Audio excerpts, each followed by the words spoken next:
A smart creative person knows what vector build methods to use and when to use them on any type of design project. Do you know when to use the point-by-point method or the shape building method? I hope you do, designer. Otherwise, I may need to put my foot of wisdom on your seat of knowledge to help motivate you. Sir, I understand, sir. You must think you're a genuine Saul Bass designer, a Joe frickin' Duffy in the making, no doubt. Well, what are you waiting for? Show me the vectors, designer. Sir, right away, sir. Welcome to Vector Basic Training. This is combining both methods video. In this video, we're going to create the artwork you see sketched out in front of you right here. And we're going to do so using both the point-by-point method and the shape building method. This artwork will depend on both of those build methods in order to create it. This is a more complex design. It would be a lot simpler in order to build this by utilizing both methods rather than trying to force, for instance, just the point-by-point method on it. And it'll make sense as we go along. So let's just jump right into it. And as we get started, just as a reminder, we're keeping in mind the clockwork method, how to look at this sketch and think through how we're going to build it. There's points in our drawing, so we know those will be where we'll place anchor points. Anywhere there is a point gets a point. But there's other curved areas in the drawing that we need to build in vector form, and it's going to help us by thinking of the clock in order to orient our anchor points correctly. And as we get to that, we'll point that out. So let's get started. I always like to start on the nose, be it a person or, in this case, a mythical creature for a role-playing game. This was an avatar design that I did for a company, and it was one of about, I think I did about 50 different characters. It's fun. It's actually a lot of fun.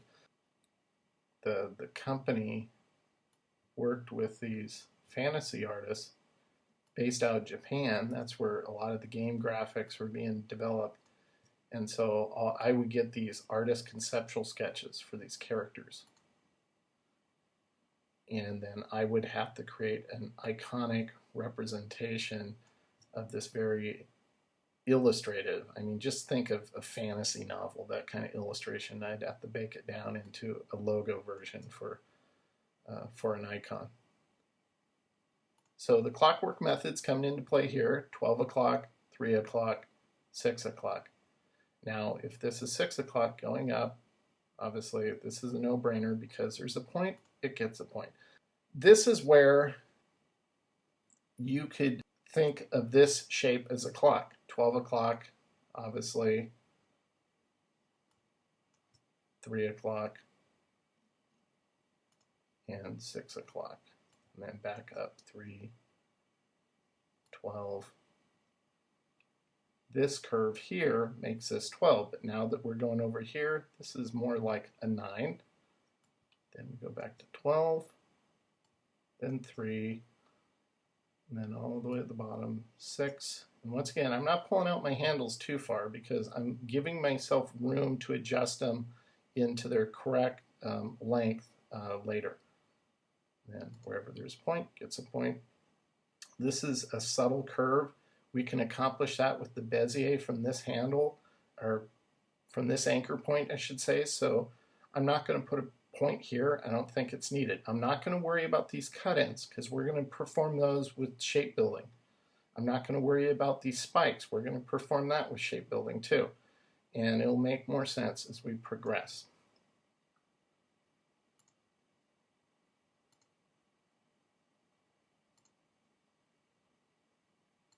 So the bottom jaw of this guy is pretty simple because it has a lot of points, or it comes to a point, I should say. So it's pretty easy to discern where to place our points. So for the overall basic shape, this is our rough build right here. Doesn't look that great, kind of crude, but that's okay. Now we're going to select the Extreme Path plugin, the Segment Direct Edit tool, and we'll just grab anywhere on a path and we'll start bending our artwork and forming it and shaping it as we go along. Now I'm going to zoom in because it'll just make it more precise as we build. And a lot of these videos I stay kind of zoomed out so you can see everything going on, but in reality when I work I'm always zooming in and zooming out and zooming in and zooming out. But recording a screencast, because of the formatting, because of the resolution limitations, and all the various venues it's going to appear in, be it on screen, on your monitor, on an iPod even, streamed over a website, so on and so forth via Peach Pit site, it has to fit a certain dimension, and it just works better if I try to keep everything under certain aspect ratios. So I don't zoom in too far, I don't zoom out too far. You don't even, I'm only focusing in on like 1/8 of my artboard at a time. So you can see there's a lot of broken points here. That's okay. We can zoom out just a little bit just so we can see our progression a little better. So I'm not worrying about these broken points. You can see how it's making these little, almost looks like a cleft chin. That's okay. The crimson chin. Anybody who's watched Fairly Odd Parents will be familiar with that reference. Yes, I'm 40 years old and I like kids' cartoons. Thank you very little. That's what you get when you have kids. They suck you into what they like, and you know, at first I'm looking at, oh come on, it's a cartoon. And I'm like, well, that's illustrated really well. That's cool. I want to watch that. Pretty funny. Okay, so we've finessed our shapes. Let's zoom out so you can see. We've finessed our shapes and we pushed it closer. It's not precise. It's not finished yet.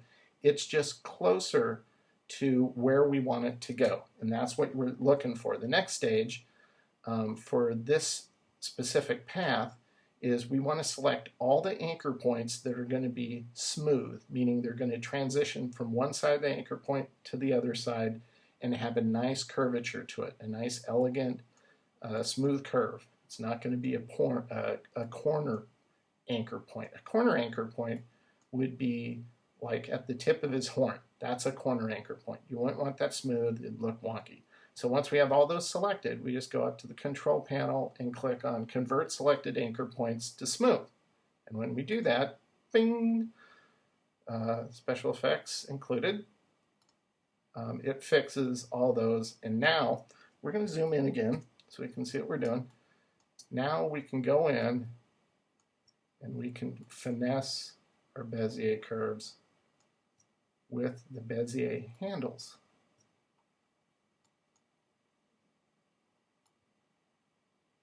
Wouldn't it be nice if you could shape your body the same way?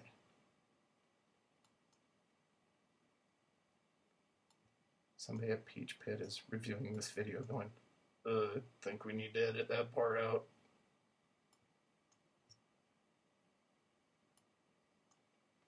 Okay, so you can see how this works. We're just going in, we're really finessing these curves now. We're forming it to match our underlying drawing.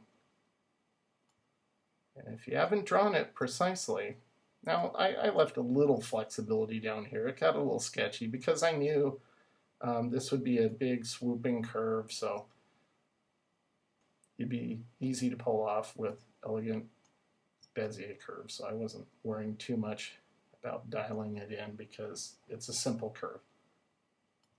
Okay, so you see how this is working. We're going to progress up.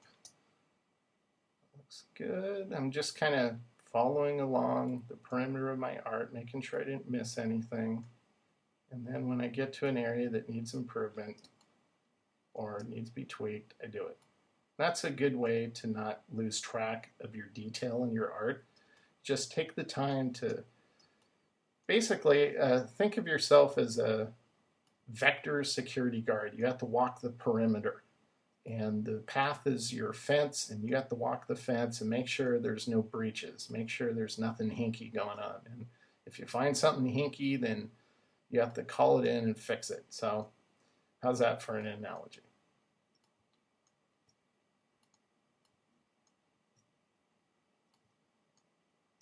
There's too many rent-a-cop designers out there.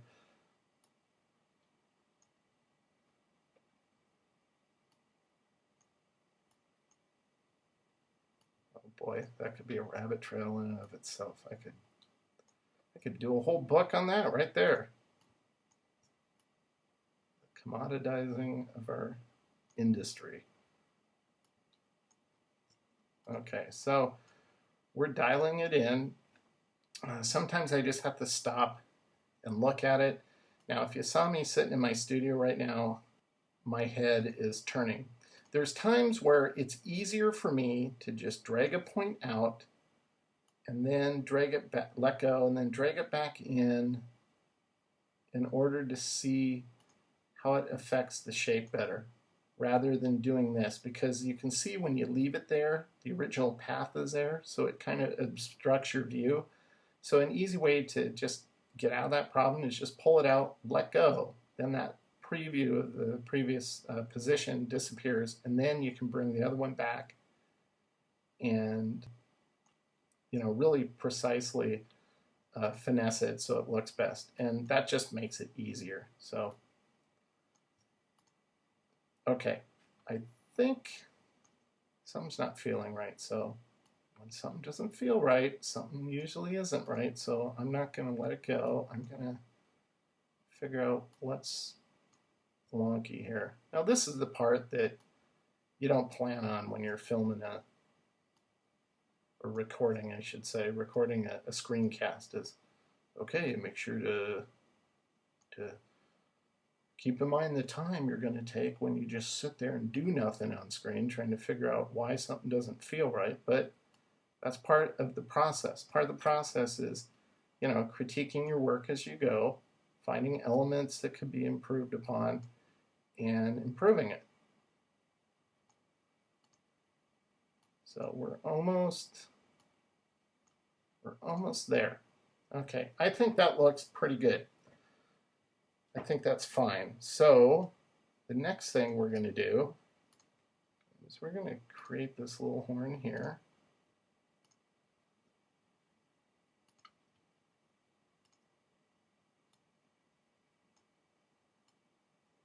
I'll drag this over so it's more centered for you.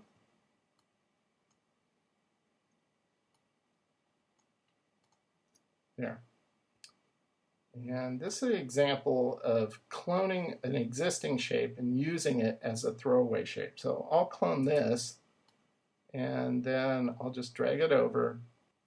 And I want to create this illusion of the horn being further back. It's not in the foreground, it's in the background, but I want to define the edge of his head. I don't want it to just fuse into it. It just looked kind of wonky that way. So we're going to use the minus front, and we're going to punch it out. And that's how, that's a form of shape building right there. Now, here to create this, I didn't want to go like this and then come down here, then go up here. I wanted to create this using shapes. So we're going to turn the smart guides on, and I'm just going to start clicking and starting with this anchor point. I'm going to lay a point here, knowing it's going to come down here. I'm just thinking right now. I think, well, you know what? We're just going to try it. I think I can get away with just doing this as the initial shape, and then with the Extreme Path plugin, just bend this up to form this shape we need. I think that might work.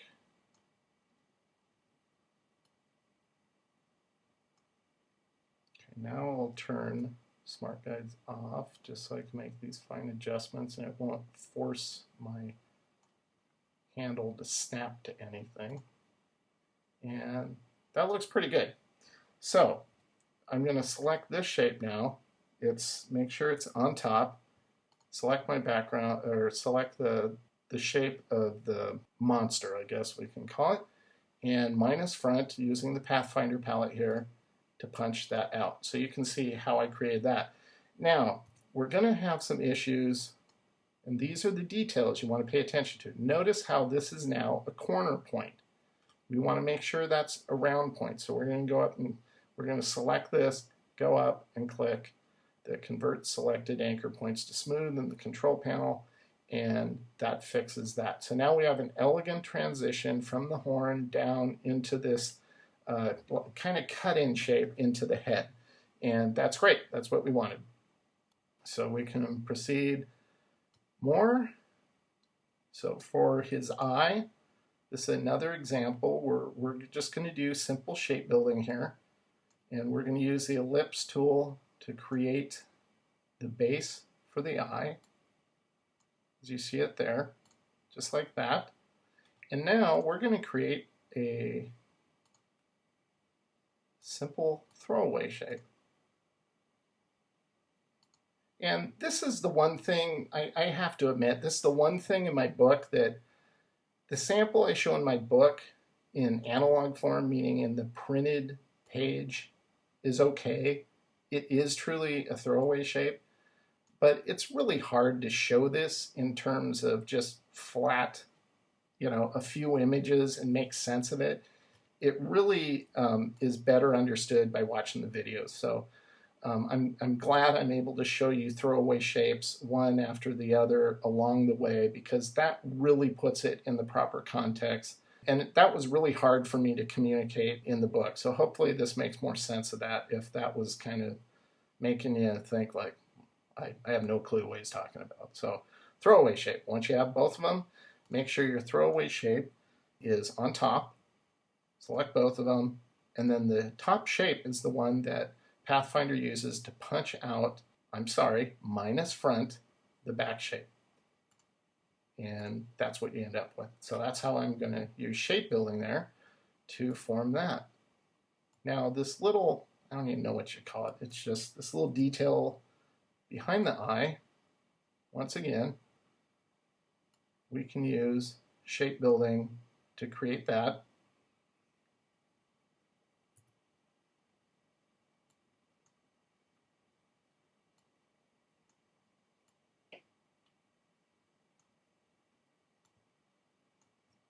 This, like that, punch it out. And if you have a piece like that, no big deal. Just use the direct select tool, just select it and delete it. No big deal whatsoever. Now let's do his mouth. We'll just go ahead and get that nailed down. So we'll start here. And it's pretty simple. It's basically a triangle, and then the Bezier curves that we form using the Extreme Path Segment Direct Edit tool. Man alive, that's a mouthful. I couldn't have just called it the shaping tool. Prime point placement's a little off there, so we're going to adjust it. So all those kind of adjustments, look for the opportunity to make those. So that's our basic mouth shape. Now we're going to form, I'm not sure if we can create this with, we're going to try to do this with just 3 points. I don't think we're going to be able to, but we'll try. We'll see how lucky we get. You don't want to force it though. If it's going to look better with more points, you might as well use more points. But, well, we might be able to get it to work. I thought there would be too much curvature to pull off with 1 point. And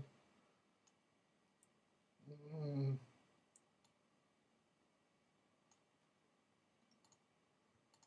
me deselect and look at it.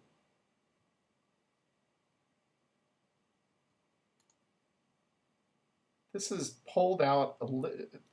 You know what? It's too overextended for my taste. It's running the risk of looking flat, so I'm going to pull these back. And actually, this is good for you to see that, because even when I'm building at times, I make these kind of, I wouldn't call them mistakes, just I have to make change direction or make a call. Oops, so we're going to select those two, make sure they're rounded. They need to be rounded. We don't want them corner anchor points. And this will give us way better control over this shape. So knowing when you have too many points in a given shape, or when, as in this case, when you have too few points. Oops. I didn't convert that. And knowing when you have too few, dang it, what did I do there? Okay, and knowing when you have too few anchor points, well, criminy, why is that doing that?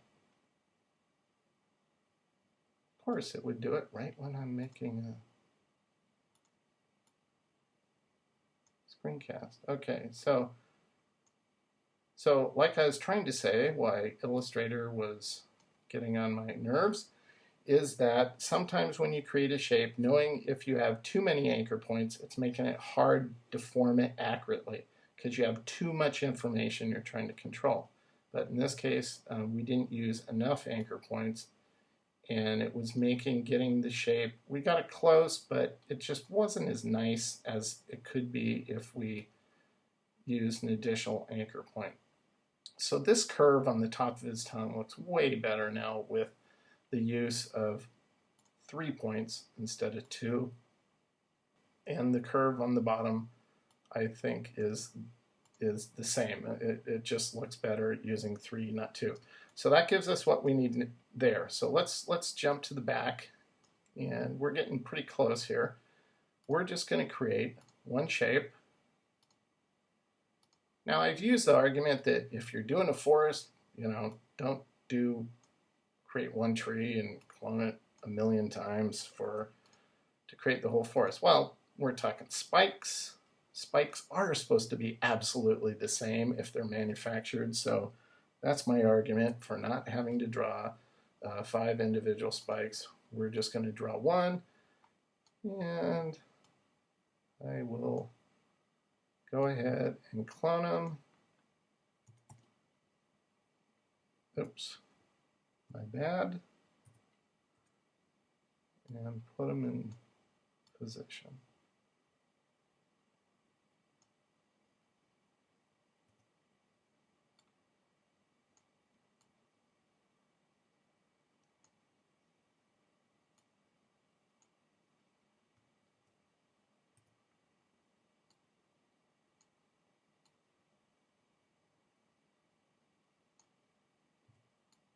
This one, since it's farther back,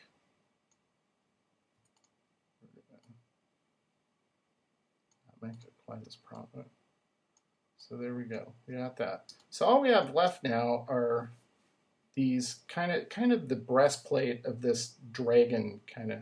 I guess that's what he is. He's a dragon. So we're going to make these inset lines, these cut-in lines, using shape building. So we're going to use the ellipse tool,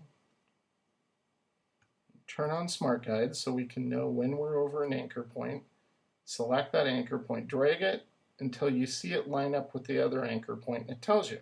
We're going to drop it there. So now we know it's aligned with this anchor point right here, okay? And that makes this kind of building easier. Let's reposition this so you guys can see this a little better. We'll scale this now. Holding Shift down, I'll just scale up until I match, until I match the radius of this inset line. Now that I have that, I just clone that shape, slide it down, and now I'll just scale this until I get that secondary line. And that's simply all we're doing here. That's all we're doing here. So I'm going to actually forget that command. I'm going to clone this, create this. We'll move it up so you guys can see. Clone this. And once again, that's how we're going to form this inset. Clone that, slide it down.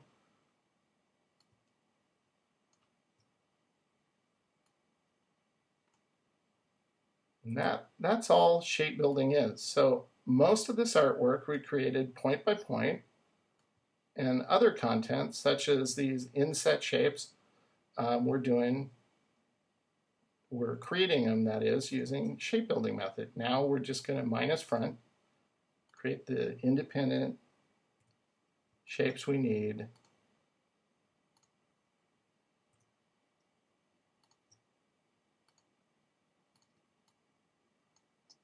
There we go.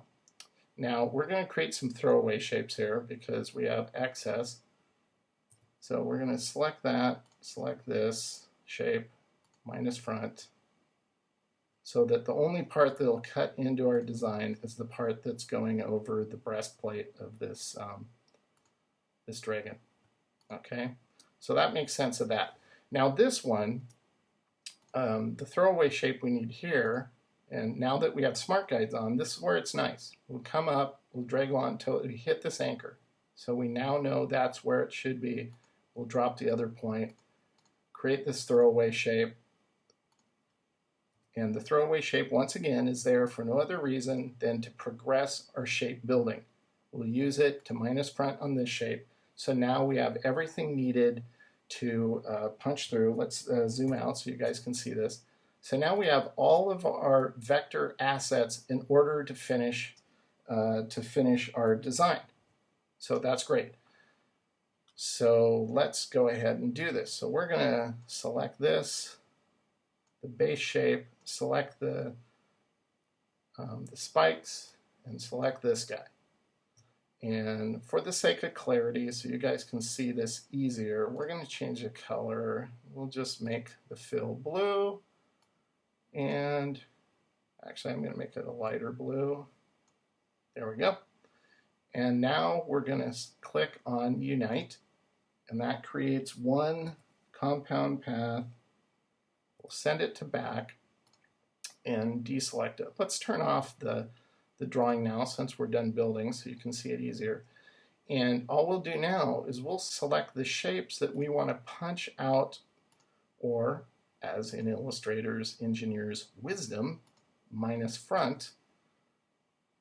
And we'll unite these first to create one compound path. And just so this, for the sake of you being able to see this easier, we are going to fill this, let's fill it with orange. Then with this shape selected and our base shape selected, we're going to go to minus front, punch it out, send it to back, and in this case we're going to go ahead and color it black. So all that's left now is the tongue. So we'll just select the two, unite, fill it black, get rid of that outline, and the final color of this avatar is actually red, so we'll do red.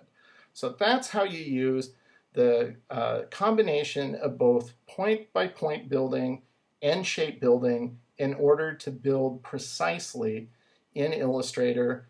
And if you compare this with our initial sketch, it's pretty true to form, so that's great. You can use both methods to create any type of project. It doesn't have to be this simple. It could be something more illustrative. It can be something more iconic. And just to give you an idea of some of the other art I built for this specific project, here's some other avatar icons I built the same way. It's a combination of point-by-point building and shape building. The nice thing about almost all of these designs I'm showing you right here is they're also symmetric. So I only had to build half of the art and copy it and flip it, fuse it together using the Pathfinder palette, and I create my whole art. So that's using both point by point and shape building, combining the two, and leveraging both in order to create great, precise vector artwork. I hope you enjoyed this. I hope you continue to use these methods as you move forward. Thanks for watching.